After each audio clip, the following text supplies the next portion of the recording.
Which stance to adopt when facing an attacker? That will obviously depend on how many you're actually facing. So typically we will train for one-on-one. The guard is here, we attack, we defend against one, so there's nothing coming from behind, there's nothing coming from the side, we're just tunnel visioned on this opponent in front of us. That makes sense to keep the guard here, to protect against anything that accidentally escapes our focal vision, such as a punch. However, it doesn't make sense if there's a guy here, a guy there, someone else there. You want to keep your surrounding vision, your peripheral vision, somewhat available, which would mean keeping aware of your surroundings. So you might attack one, attack another, attack in all three directions. So this isn't one-dimensional, this is three-dimensional.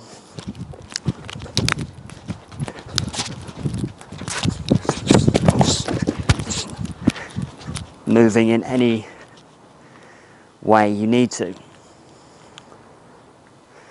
So there are various drills to accomplish this. We can kick once, we can kick twice, kick round in a circle, we can do the same.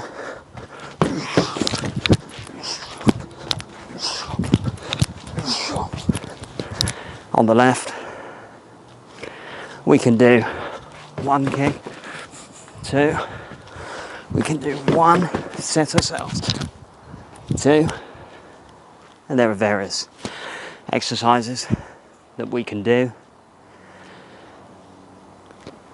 The key is to become ambidextrous, which means being able to move against more than one potential attacker and in three dimensions. You might need to punch that way, which would take you into a right leg leading stance without actually changing. You might need to do that instantly.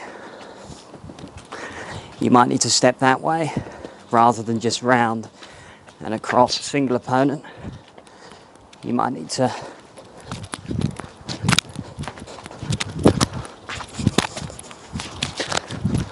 move in any direction at a given time. So when you're moving around doing these drills, it doesn't always make sense to just move with the idea of an opponent in front of you at all times and adjusting to that. You might need to adjust to any opponent who might rush you. In the battlefields in the old days, that could happen at any time, so you'd need to be able to change direction and move in multi-directions. Similarly, in the street, you're going to need your peripheral vision available to you. So you would only cover at that moment that you're in danger, because you'd need to survey the surrounding area. You can obviously keep this here, ready to cover.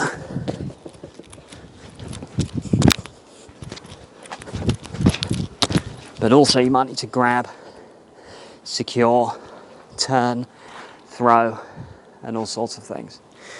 So, for instance, if you were locking in an opponent, it would make sense to just repeatedly hit them until they were out.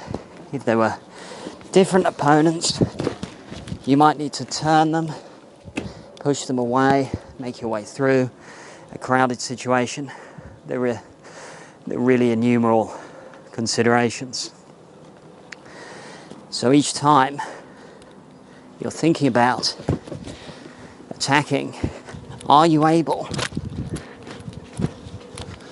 to turn, pull the opponent not just into the attack, not just throw them on the floor ready to pounce. Are you able to actually grab, turn away strategically onto the next opponent with awareness of multiple attackers, multiple dangers? Another drill we can do is just keeping in our stance, ready to move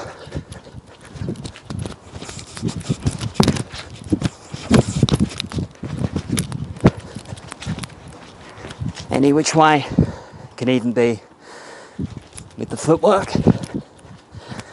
I'm focusing here, the opponent moves there, there's another one there, and there's all sorts of adjustments, however slight, that may or may not need to be made.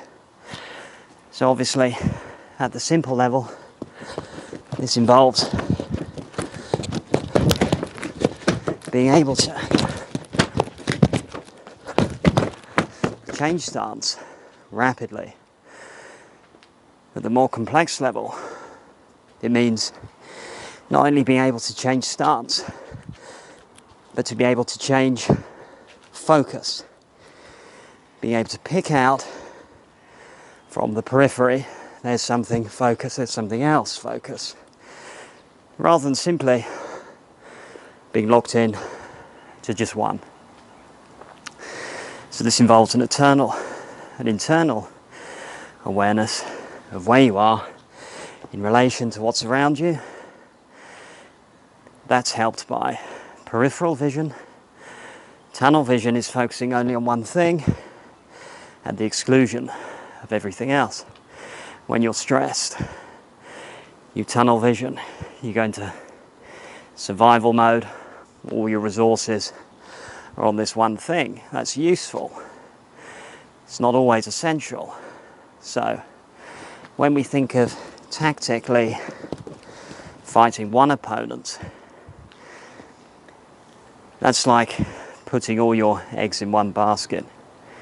There are so many different ways of moving which aren't explored when the one-on-one situation is the only thing we focus on.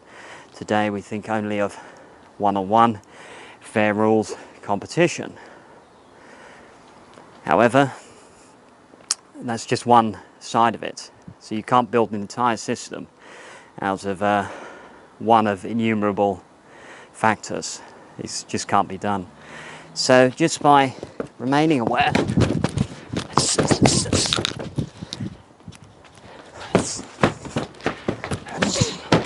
you can actually enhance your footwork,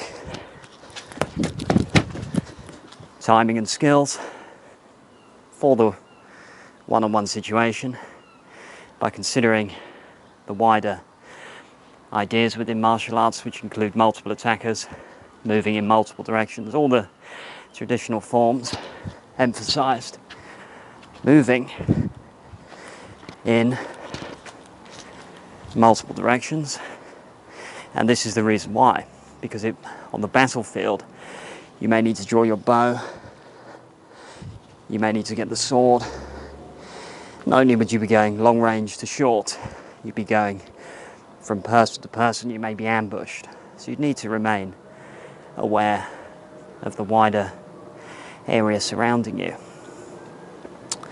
So when it is the one-on-one situation, this is a fight or flight mode, which again is very limited, however absolutely essential in that moment that you're in danger, but it may be needed that you're able to drop in and drop out with multiple concerns.